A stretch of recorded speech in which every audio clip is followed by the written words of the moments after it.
مانگنے کا صحیح طریقہ کیا مطلب ہے؟ یہ آپ نے بڑا خاص پوائنٹ اٹھایا ہے.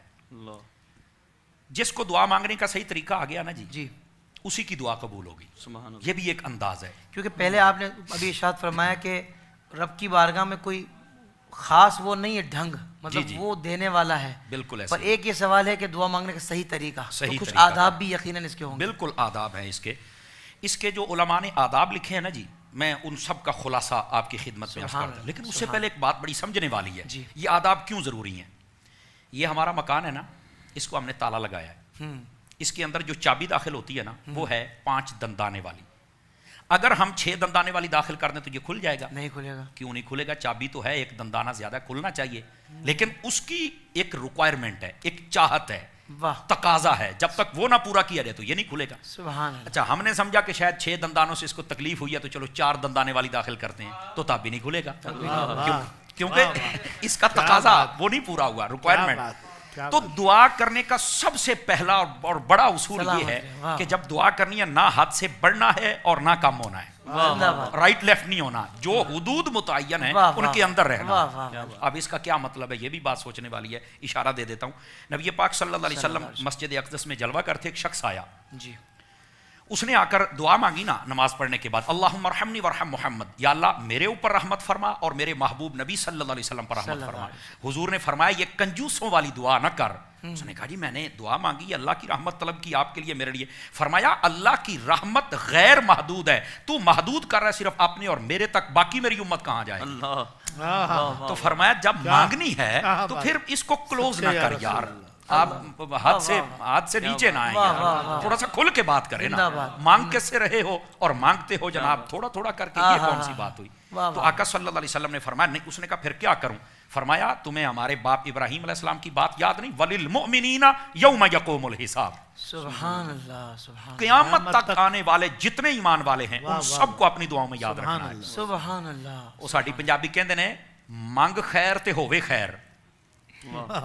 اس کا مطلب یہ کسی کے لیے بھلا طلب کر تو اللہ تیرا بھلا فرمائے گا. تو اس لیے پہلی بات یہ ہے. دوسری بات کہ حد سے بڑھنا بھی نہیں ہے. جی مثال کے طور پر کوئی بندہ دعا کر رہا ہے اور دعا کرتے کہتا ہے یا اللہ مجھے نا جنت کا دائیں جانے والا ایک محل دے دے بس. یہ بعض روایتوں میں یہ بھی صوفیاء نے لکھا ہے کہ ایک دعا کر رہا تھا، اس نے یہی کہا جنت میں بس دائیں جانے والا ایک محل مجھے دے دے، مجھے اور کچھ نہیں چاہیے. تو اسے فرمایا گیا کہ تو کیوں حد سے بڑھ رہا ہے؟ مانگنی ہے تو جنت مانگ، اور طلب ہے تو فردوس مانگ. بس اس میں اللہ سے سودے بازی نہ کر کہ مجھے صرف ایک محل دے. ہو سکتا ہے تیرے مقدر میں 10 محل ہوں اور تو اپنے آپ کے لیے خود کمی کر رہا ہے. تو دعا کرتے وقت نہ رائٹ نہ لیفٹ، سبحان اللہ. نہ حد سے بڑھنا ہے نہ کم آنا ہے. یہ سب سے پہلا تقاضا ہے. اب دعا کرنے کا دوسرا تقاضا ہے جب دعا کی جائے نا اس وقت اپنے ہاتھوں کی ہتھیلیوں کو سیدھا رکھنا چاہیے. سبحان اللہ. ہمارے یہاں بسا اوقات یوں چڑھا لیتے ہیں یا یوں بیٹھے ہوتے ہیں بڑے عجیب و غریب انداز کے ساتھ.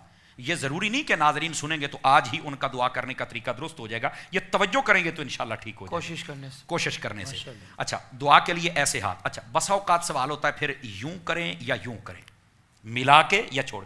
ہاتھ ایسے ملا کر بھی سنت ہے، ہاتھ کھول کر بھی سنت ہے، اور ہاتھوں کو ایسے اٹھانا کہ یہ بغل کی سفیدی نظر آ جائے، ایسے اٹھانا یہ بھی میرے محبوب نبی صلی اللہ علیہ وسلم کی سنت ہے. تو یہ ہاتھ چونکہ یہ جو دعا کی جاتی ہے نا اس وقت ہتھیلیوں کا قبلہ آسمان ہوتا ہے. واہ واہ واہ. یہ ایک روایت کا مفہوم آپ کو سنا رہا ہوں.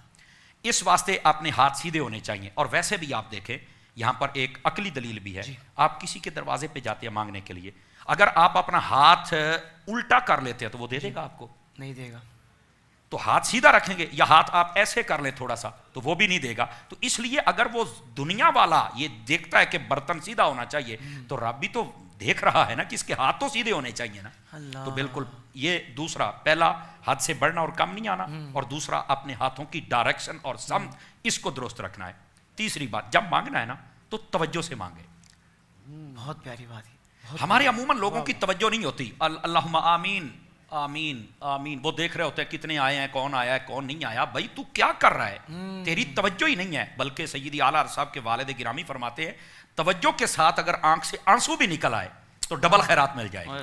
سبحان اللہ. اگر آنکھ سے آنسو بھی نکل آئے، مانگنے کا بھی تو کوئی طریقہ ہونا چاہیے نا.